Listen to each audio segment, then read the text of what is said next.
ராணிப்பேட்டை மாவட்டத்தில் அரசு வேலை வாங்கி தருவதாக கூறி 1 கோடி ரூபாய்க்கும் மேல் பணம் வசூலித்து ஏமாற்றிய தம்பதியை போலீசார் கைது செய்தனர்.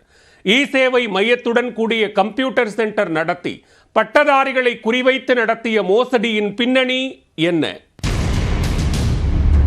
ராணிப்பேட்டை மாவட்டம் காவேரிப்பாக்கம் பஜார் வீதியில் இ-சேவை மையத்துடன் கூடிய கம்ப்யூட்டர் சென்டர் நடத்தி வருபவர் செந்தில்குமார். காவேரிப்பாக்கம் மற்றும் அதனை சுற்றியுள்ள பல்வேறு கிராமங்களில் இருந்து பலரும் அரசு வேலைக்கு ஆன்லைனில் விண்ணப்பிக்க செந்திலின் கம்ப்யூட்டர் சென்டருக்கு வருவது வழக்கம். அப்படி வரும் பட்டதாரி நபர்களை குறிவைத்து அவர்களின் விவரங்கள் மற்றும் செல்போன் எண்களை சேகரித்து வைத்துக் கொள்ளும் செந்தில் பெரும் பண மோசடியில் ஈடுபட்டுள்ளார். மனைவி அறிவழகியை வைத்து அந்த நபர்களுக்கு தொடர்பு கொண்டு பேசியவர்கள் பணம் செலுத்தினால் அரசு வேலை கிடைக்கும் என கதை விட்டுள்ளனர். உயர் அதிகாரிகள் சிலருடன் நேரடி தொடர்பு இருப்பதாக கூறி தம்பதி ஆரம்பத்தில் பாதி தொகையை செலுத்தி பின்னர் வேலை கிடைத்ததும் முழு தொகையை செலுத்தினால் போதும் என கூறியுள்ளனர்.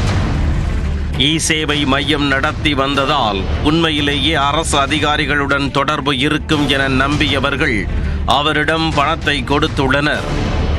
நபர் ஒருவருக்கு 2 முதல் 5 லட்சம் ரூபாய் வரை பணம் பெற்றவர்கள் கிட்டத்தட்ட 1 கோடி ரூபாய்க்கு மேல் வசூலித்துள்ளனர். ஆனால் கூறியபடி அரசு வேலை வாங்கி தராமல் பணம் செலுத்தியவர்களை அலைய விட்டுள்ளனர்.